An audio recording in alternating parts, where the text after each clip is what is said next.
이곳은 경상북도 영주시, 제가 서 있는 곳은 풍기읍입니다. 저기 작은 댐처럼 생긴 요 구조물이 막고 있는, 구조물이 가로질러 있는 이 하천은 풍기읍 삼가리, 삼가댐, 또 그 밑에 금계리, 교촌리, 동부리, 삼법리를 거쳐서 내려오는 금계천이라는 물입니다. 금계천에서 금계는 금계 황줄량 선생이라고 우리 풍기가 낳은 훌륭한 선비이자 행정가, 시인, 철학자, 유교 철학자, 그분의 아호와도 관련이 있습니다. 그리고 보시면 아시겠지만 저쪽에 또 하나의 냇물이 있습니다. 요건 제 차고요. 여기 냇물이 조금 더 큰 냇물인데 이거는 남원천이라 합니다. 제가 늘상 말한 그 남원천 십리길의 남원천이고요. 이 남원천의 발원지는 풍기읍 수천리 그 북쪽에 희방사, 그 희방 계곡일 겁니다. 다시 말해서 연화봉 쪽에서 내려오는 물, 연화봉과 도솔봉에서 내려오는 물, 연화봉과 도솔봉에 내려오는 물이 합쳐져서 만드는 게 남원천이고요. 여기 지금 여기 금계천과 남원천이 만나는 것을 저희 그 속칭 합수터랍니다. 두 물이 만난다, 합수터. 경기도 양평식으로 말하면 두물머리라 하는 것이죠. 합수터 또는 뭐 두물머리라 불러도 되겠네요. 여기고 지금 하천정비공사가 좀 진행 중인데, 홍수 나기 전에 빨리 마무리 지었으면 좋겠고, 다 마무리 못 지면 홍수 피해에 유실되지 않도록 조치를 해서 두기를 바랍니다. 제 차 보이시죠? 506 9130. 그 뒤에는 정자가 있는데 아마 풍기읍, 여기 땅이 풍기읍이니까 풍기읍 동부 아마 올이나 뭐 이럴 겁니다. 저는 정확히 이건 좀 확인해 봐야 되는데, 풍기읍 동부 올이는 토성이라고 불립니다. 그 토성이나 흑토자 성, 그 제성자인데, 풍기는 예전에 제가 알기로는 풍기읍성이 있었어요. 풍기읍 관할 자리는 어디냐면 지금 풍기 초등학교, 그리고 그 옆에 옛날 풍기읍 사무소, 옛날 또 풍기 면사무소가 있던 곳이고요. 그 풍기읍 사무소 또는 풍기 초등학교, 지금 현재 풍기 초등학교 둘가에 읍성이 있었다는 흔적은 풍기 초등학교 북쪽 그 중령 연화봉 방향에 높은 언덕이 있는 걸 보시면 압니다. 저는 그 옛날 토성, 흙을 쌓고 흙과 돌을 쌓은 토성인지 석성인지 모르겠는데 그 성이 있었던 흔적이고, 그 다음에 동부 오리 토성은 그 풍기읍을 보호하는, 풍기읍의 관할을 보호하던 그 성과 좀 떨어져 있는데, 지금 현재 풍기읍의 동남방 있는 곳으로서 아마 바깥에서 외적을 감시하거나 견제하는 역할을 하지 않았을까. 풍기읍성과 동쪽에 있는 토성. 풍기 예적 기록에 하면 풍기 서북 쪽에도 따로 성이 하나 있었다 합니다. 고려 태조왕건과 관련이 있다는데 그건 제가 확인해 봐야 되고, 하여튼 풍기가 중령이라는 그 교통의 요충지죠. 삼국사기나 삼국유사에 보면 중령이라는 유래가 죽죽이라는, 또는 죽지랑인가 하는 사람이 관련되어 있는데, 대나무 죽자와 관련된 화랑이 관련되어 있어요. 중령 길을 닦았다는 거. 그 신라시대 또는 고구려 시대, 뭐 신라 고구려 있던 삼국시대, 그 중요한 곳이에요. 그죠? 신라가 방어해서 고구려가 중령을 넘어오기 힘들었습니다. 고구려가 단양까지 왔다는 이야기 있고, 단양의 옛날 이름은 적성이라고 하고, 한데 붉은 또는 밝은 이런 뜻이죠. 붉을 적, 단자도 붉을 단이 돼요. 그래서 아마 그 옛날에 그것도 단양에서 제천 쪽 가다 보면 박달재 있는데, 단양의 진짜 옛날 이름이 뭘까? 동트는 해, 붉은 해가 뜨는 땅, 이런 뜻이 아닐까. 붉을 단, 양자는 그 햇볕 양 또는 산남수부를 양이라 하죠. 산의 남쪽, 물의 북쪽을 양이라 합니다.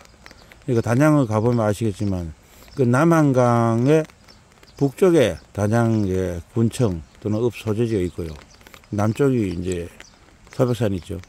그래서 산남수 구조 맞습니다. 하여튼 단양. 하여튼 풍기는 적어도 기록상 삼국시대부터 교통의 요충지고 그래서 군사적으로 꽤 중요한 것으로 생각됩니다. 그래서 여기 풍기에 읍성도 있고 풍기 동남쪽에도 토성이 있고 풍기 서북 쪽에도 아마 토성 또는 석성이 있었을 거로 생각되는데 그 뭐 역사 기록을 찾아보고 유적 발굴해야 확인될 것으로 생각하고 지금 사실은 이 풍기 토성에 대해서도 아는 사람이 제가 별로 없고 토성이란 말을 알지만 그것이 실제 어떤 규모고 어떤 역할을 했고 그게 주둔하던 병력이 몇 명쯤 되는지 평상시엔 주둔 안 하고 전시에만 말하자면 봉화불이 오를 때만 주둔했는가 이런 거 있습니다. 사실 그 토성이 군사적으로 중요한 곳이었던 것은 제가 정확한 지금 위치는 모르겠는데 저 앞에 보이는 저 산인가 아니면 저 옆에 산인가에 봉수대가 있었다고 제가 들었거든요. 봉화불 올리는 곳이 있었습니다. 그래서 저 예컨대 부산 앞바다에 외적이 나타나면 차례차례 올라오면서 봉화불을 피우고 낮에는 연기를 피우죠. 불은 밝은 햇빛 잘 안 보이니까 낮에는 연기를 피우고 밤에는 불꽃을 올리는 식으로 해서 신호를 해서 여기서 봉수대 작동하면 아마 수철동이나 이런 데 또 봉화 그거 창락이라고 해서 지금 풍기읍 창락이라 됐지만 예전에는 그 조선시대에는 순흥도호부의 창락 역이었어요.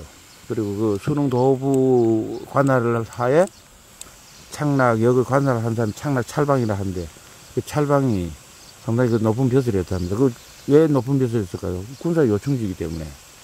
그리고 순흥도호부가 고려 말에는 굉장히 위상이 컸습니다. 오늘날 순흥면은 조그만한 그 시골면이지만 고려 후기의 순흥도호부는 아마 고려에서 몇 번째 가는 도시였을 겁니다. 고려시대 개경을 빼고 중요한 도시가 이제 서경, 평양이 있고, 그 다음에 순흥도호부가 있고, 그 다음에 안동도호부가 있어요. 안동. 공민왕이 임시천도했던 곳. 홍건적 날 피해서 임시천도했던 곳. 그만큼 이 순흥도호부가 중요했었고, 근데 순흥도호부가, 그, 단종 복위 사건에 휘말려서 실제 복위 운동을 했는지 아니면 복위 운동을 핑계로 가짜 해서 정적들을 제거했는지 모르겠는데 그때 엄청난 사람이 죽고 핏물이 흘러서 아마 수킬로미터 흘러간 것 같아요. 지금처럼 아마 5, 60리 흘러간 것 같아요. 그 피끝이란 마을 이름이 있을 정도니까 참 끔찍합니다. 하여튼 제가 여기 지금 합수터에 잠깐 머문 이유는 영주시장 출마를 제가 이야기했는데 농담으로 얘기할 분도 있을 것 같아요. 아니면 지금 뭐 저랬다 말겠지. 그 영주시장 출마하면 돈이 얼마나 드는데 최소 억 단위 돈 들 텐데 1억 이상 돈이 들 텐데 저 사람이 할 수 있을까? 돈도 없어 보이는데 이제 이렇게 의심하는 분이 있을 것 같아서 제 결의를 다지기 위해서 왔습니다. 저는 본래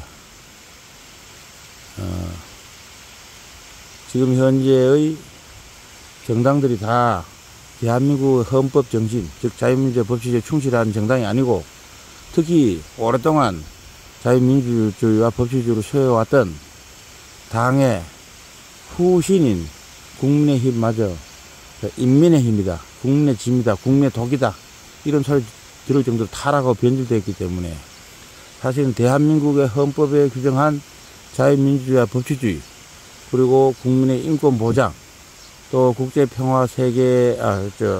세계 평화에 기여하고 남북한의 평화 통일을 남북한 평화 통일을 이루하겠다는 그런 정신을 가진 정당이 없습니다. 그래서 제가 그런 제대로 된 정신을 가진 정당, 그리고 국민의 의사를 결집하고 국민의 역량을 결집할 수 있는 정당으로서 박정희 대통령이 만들었던 국가재건 최고회의를 모델해서 국가재건 국민회의, 국가재건당 또는 국가부흥당을 만들고 있습니다. 사실은 준비 단계인데 국가재건당이라고 했다가 국가부흥당으로 이름 바꾸려는 이유는 어떤 분이 국가재건이라는 말에 대해서 조금 애매하다 이런 주장도 있고, 제가 생각할 때 국가재건은 아마 박정희 대통령 또는 그분과 뜻을 같이 하던 군인들이 주축이 돼서 한번 했잖아요. 그죠? 국가재건을 한번 했으니까, 우리 또 박정희 대통령 존경하기는 하지만, 그때 박정희 대통령이 했던 거 그냥 그대로 모방하는 걸 할 수 없잖아요. 그리고 결정적 차이는 국가재건 국민회의는, 국가재건 최고회의, 박정희 소장이 주도했던 국가재건 최고회의는 군사력을 바탕으로 해서 군인들이 목숨 걸고 나와서 정권을 인수해서, 사실 요즘 이야기 어려운데 군인들이 그 당시에는 엘리트였어요. 그래서 국가의 큰 문제들, 기본적으로 부정선거, 사회로 부정선거, 뭐 그에 대해서 이견도 있지만 하여튼 부정선거 처리를 제대로 못한 그 당시 민주당 정권의 그 잘못을 수습해야 되고, 그 다음에 근본적인 것은 국민들의 민생이 도탄에 빠져 있을 때는 그 당시는 보릿고개, 심각했고, 심지어 뭐 피를 팔아야 살고, 뭐 심지어 뭐 한 목숨 살기 위해서 자식을 나머지 팔기도 하고 그렇게 살아있던 그 상태를 극복하고자 했겠죠. 그래서 그 배고픔에 대한 한이 맺혀서 사실 국가재건 최고회의가 경제개발 5개년 계획을 여러 차례 세우고, 그것이 결국은 대한민국의 오늘날 경제 강국의 위상을 만들었는데, 저희가 하는 국가재건 국민회의도 결국 기본적으로는 박정희 대통령의 정신을 이어받고, 건국 대통령인 이승만 박사의 정신을 이어받지만, 그 이승만 박사나 이승만 대통령이나 박정희 대통령 또는 그 이승만 박정희 유산을 지키려고 노력했던 전두환 대통령의 그분들이 예상하지 못했던 일이 일어나고 있고, 또 그분들이 했던 업적의 토대에서 더 큰 일을 해야 된다는 과제가 있기 때문에 단순히 과거의 리바이벌은 안 된다. 그래서 그런 의미에서 재건, 다시 세운다. 다시 세우는 거 똑같은 거 세우면 안 되잖아요. 그래서 저는 부흥시킨다, 다시 일으킨다. 뭐 뜻은 크지 않은데 그냥 부흥 정도가 아니고 대한민국을 도약시킨다고 저는 생각합니다. 제가 전에도 이야기했지만 동아시아 중심국가화 구상, 그 안에 보면 북한과 중국의 무력 침략 의도를 좌절시키기 위한 비무장지대 유엔 특별시 구상, 그 다음에 우리가 동아시아에 있어서 큰 허브 국가, 그러니까 싱가포르나 홍콩이 그런 역할을 했었는데 뭐 작은 허브죠. 홍콩은 지금 중공에 들어가서 뭐 자유무역항으로서 기능이 상실됐고, 싱가포르는 너무나 작아요. 도시국가 작고, 그가 뭐 진짜 동아시아 통합의 허브, 즉 중심이 되기는 어려워. 그래서 그 다음에 이제 그러면 동아시아 통합의 중심이 될 만한 나라가 누구냐? 뭐 여러 나라 있겠죠. 아세안 10개국 서로 하겠다 하겠지만 제가 볼 때 그 나라들도 뭐 쓸모없고, 중국에 말합 똑바로 못하고 남중국 해라 해서 중국 그저 베트남 앞바다, 인도네시아 말레이시아 앞바다, 필리핀 옆바다 다 뺏겨도 말도 못하는 그런 나라들이 무슨 동아시아 중심국가 되겠습니까? 솔직히 그래요. 그럼 남는 건 이제 한국과 일본인데, 또 일본 사람들은 그래. 일본 사람들 참 우리가 한국보다 앞선 선진국 맞고요. 국민들도 친절하고 깨끗하고 뭐 노력하는 거 맞고, 또 근대에는 난하결해서 네덜란드 독일 쪽에 학문을 빨리 받아들여서 개화도 일찍 했는데, 이 사람들이 그 뭐가 문제냐? 너무 서구 중심, 서구 지향적이라. 서양 사람들, 유럽이나 미국 문명이랑 껍벅 죽어요. 그래서 자기 정체성을 많이 상실했어요. 물론 일본이 옛날 뭐 의복이라든가 자기네 뭐 역사를 뭐 간직한 노력을 하고 있지만, 그럼에도 불구하고 그 사람들은 미국이나 유럽에 대해서 큰 소리 못 내고 그냥 추종하는, 미국과 유럽의 지도자들을 그냥 추종하는 추수주의, 그런 영합주의 정도 수준에 머물고 있고, 동아시아의 이익을 대변하고 동아시아를 진정으로 공동번영 세계를 이끌 그런 철학 있는 사람 저는 보지 못했습니다. 그래서 제가 지난 2004년 무렵에 지금부터 약 20년 전에 유엔 사무총장 한국인이 되기를 원하는 그 서명운동 할 때 내걸었던 슬로건, 즉 공동번영을 통한 세계 평화의 창조, 이것이 결국 인류가 가야 될 길이라 저는 생각하고, 그것을 이 아시아 지역에 적용할 때, 서아시아는 그 종교 문제가 있어서 맨날 테러를 하고 해서 통합이 쉽지 않아요. 뭐 장기적으로 결국 통합되겠지만, 동아시아 지역에서 적용할 때 제가 그것이 이제 공동번영을 통한 세계 평화 구상이 동아시아 공동번영을 통한 동아시아 번영으로 바뀌면 그것이 동아시아 중심국가 정책입니다. 동아시아 중심국가 정책을 저는 이제 반드시 실현할 것이고, 그걸 위해서 국가 재건당 또는 국가 부흥당을 만드는 것이고, 뭐 그걸 하자면 가장 기초 전제는 대한민국의 헌법, 자유민주주의, 법치주의 지킨다는 기본, 그걸 회복해야 돼요. 부정선거가 일어나고, 가짜 백신으로 많은 사람이 죽어도 아무도 진정으로 사죄하거나 또는 진상규명하는 사람이 제대로 없고, 우리 백진엽 이상훈 회장님 같은 그런 뜻있는 일부 시민들만, 또 코진이 의사, 전국에 수만 명의 의사가 있을 텐데 그중에 불과 수십 명의 의사들만 사실 진실을 규명하고 이래서 안 돼요. 부정선거, 살인 백신, 좀비 백신, 또 과거에 했던 그 사기 강박에 의한 불법 탄핵, 박근혜 대통령 불법 탄핵, 또 그 이전에 이 모든 대한민국의 해독의 뿌리가 되는, 대한민국을 자랑스럽게 여기지 않고 대한민국 중공이나 북한에 넘기려 하는 그런 세력들이 핵체한 것이 5.18이잖아요. 5.18 광주 사태. 저는 그 5.18 광주 사태를 일으킨 작자들, 일반 광주 시민을 말한 게 아닙니다. 그걸 배후에서 조정하고 지시하고 했던 작자도 있어요.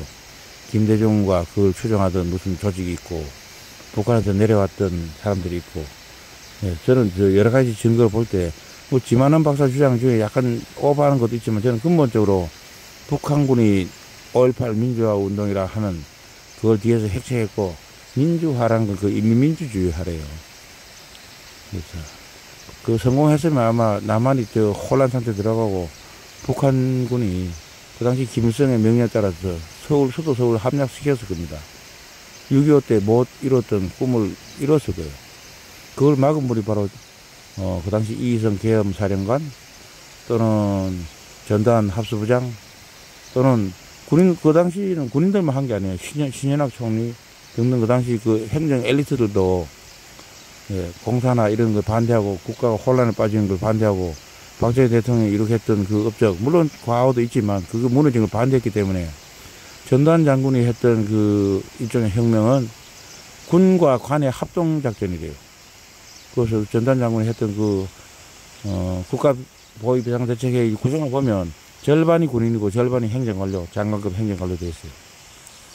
근데 우리가 할 수 있는, 해야 될 국가재건혁명 또는 국가부흥혁명은 사실 군이 거의 뭐 개입하지 못하는, 뭐 할 만한 군인이 거의 없는, 뭐 개별적으로 한두 사람이 있겠지만 조직적으로 개입할 수 있는 상황도 아니고, 또 행정관료 출신이 또 많이 또 현직이나 직전직이나 이런 사람들 할 상황도 아닌데요. 참 난감한데, 국군의 힘을 빌을 수도 없고, 행정관료들도 뭐 별로고, 이런 상태, 거의 정말 순수 민간 차원에서의 혁명을 해야 되는데, 여기에 참 어려움이 있습니다. 시간이 걸 수 있는데, 저는 그래도, 그럼에도 불구하고 이 국가재건 국민혁명이 성공한 이유는 뭔가? 바로 세계사의